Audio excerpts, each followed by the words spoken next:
بسم اللہ الرحمن الرحیم۔ السلام علیکم۔ درود شریف کی فضیلت ہم سب سے پہلے سن لیتے ہیں کہ اللہ عز و جل کے محبوب دانا غیوب صلی اللہ علیہ وآلہ وسلم کا فرمانے تقرب نشان ہے، بے شک بروز قیامت لوگوں میں سے میرے قریب تر وہ ہوگا جو مجھ پر سب سے زیادہ درود بھیجے گا۔ سبحان اللہ، الصلاۃ والسلام علیک یا رسول اللہ وعلی آلک واصحابک یا حبیب اللہ۔ تو پیارے سے بہن بھائیوں، آج ہم رمضان شریف کے بارے میں سنیں گے کہ رمضان کی تیاری ہم نے کیسے کرنی ہے۔ رمضان میں 5 خصوصی کرم کون سے ہیں جو ہم مسلمانوں پر ہوتے ہیں؟ رمضان میں ہمیں کون کون سی برکتیں ملتی ہیں؟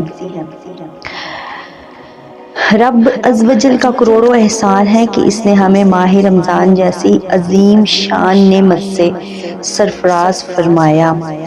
ماہ رمضان کے کیا کہنے، اس کی تو ہر گھڑی رحمت بھری ہے۔ رمضان المبارک میں ہر نیکی کا ثواب سنو 70 گنا یا اس سے بھی زیادہ ہے۔ نفل کا ثواب فرض کے برابر اور فرض کا ثواب 70 گنا کر دیا جاتا ہے۔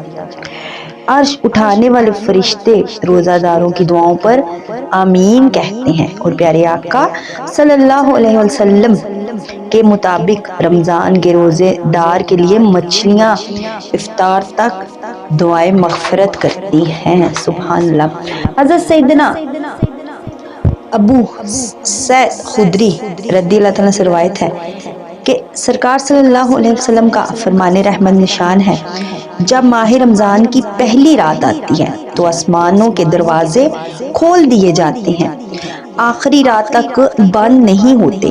جو کوئی بندہ اس ماہ مبارک کسی بھی رات میں نماز پڑھتا ہے تو اللہ عز و جل اس کے ہر سجدے کے بدلے اس کے لیے 1500 نیکیاں لکھتا ہے اور اس کے لیے جنت میں سرخ یاقوت کا گھر بناتا ہے۔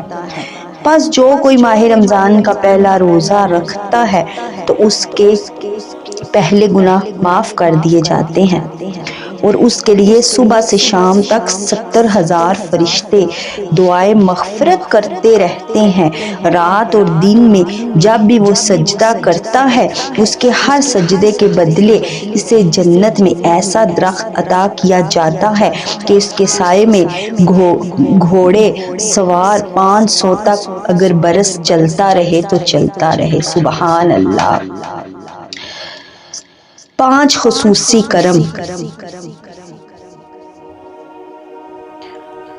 حضرت سیدنا جابر عبداللہ رضی اللہ تعالیٰ عنہ سے روایت ہے کہ سلطان دو جہاں صلی اللہ علیہ وآلہ وسلم کا فرمان ذیشان ہے کہ میری امت کو ماہ رمضان میں 5 چیزیں ایسی عطا کی گئی۔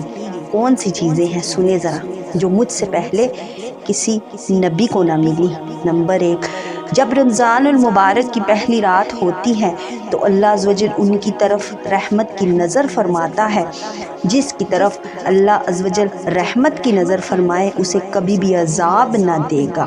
نمبر 2، شام کے وقت ان کے منہ کی بو جو بھوک کی وجہ سے ہوتی ہے اللہ تعالیٰ کے نزدیک مشک کی خوشبو سے بھی بہتر ہے۔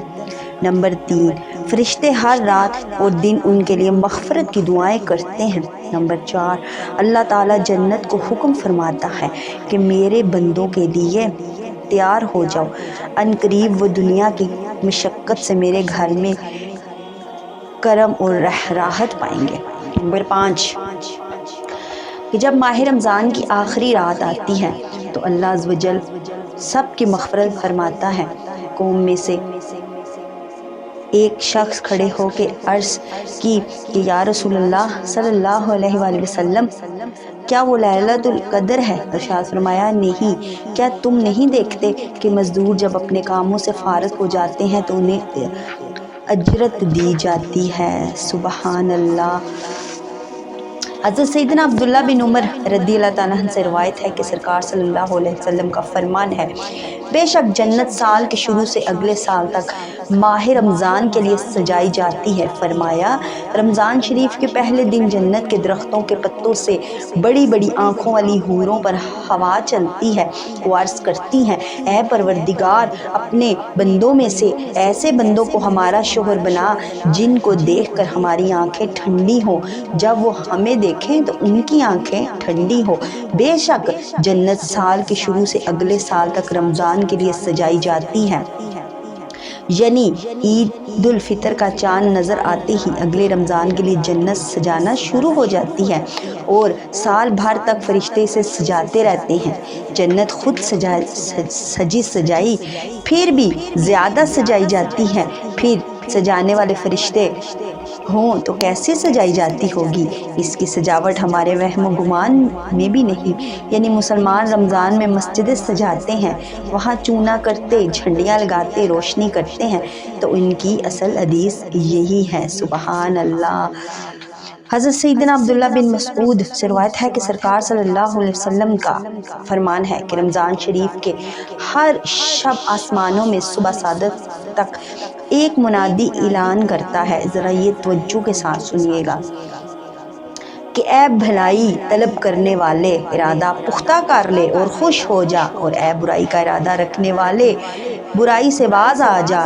ہے کوئی مغفرت کا طلبگار کہ اس کی طلب پوری کی جائے، ہے کوئی توبہ کرنے والا اس کی توبہ قبول کی جائے، کوئی دعا مانگنے والا اس کی دعا قبول کی جائے، ہے کوئی سائل اس کا سوال پورا کیا جائے۔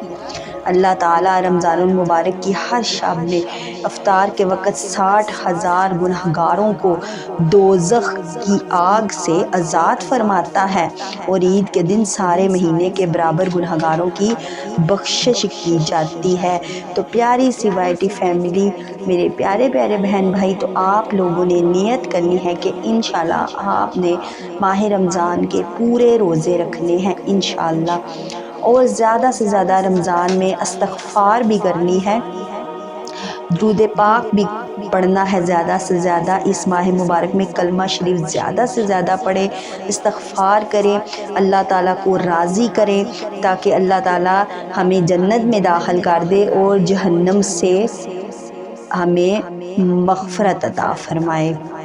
اللہ پاک اپنے پیارے حبیب کے صدقے سب کو جہنم سے آزاد فرمائے۔ اللہ پاک جو یہ ویڈیو دیکھ رہا ہے، اللہ پاک اس کی تمام جائز حاجتیں پوری کرے، تمام دعائیں قبول فرمائے، اللہ پاک کسی کا محتاج نہ کرے۔ اللہ پاک سے دعا ہے کہ اللہ پاک ہم سب کو پکا سچا مسلمان بنا دے، اپنے پیارے حبیب کے صدقے 5 وقت کا نمازی بنا دے۔ اسی کے ساتھ ہی میں چلتی ہوں، انشاءاللہ کل زندگی رہی تو کل ایک نئی ویڈیو کے ساتھ آؤں گی۔ السلام علیکم۔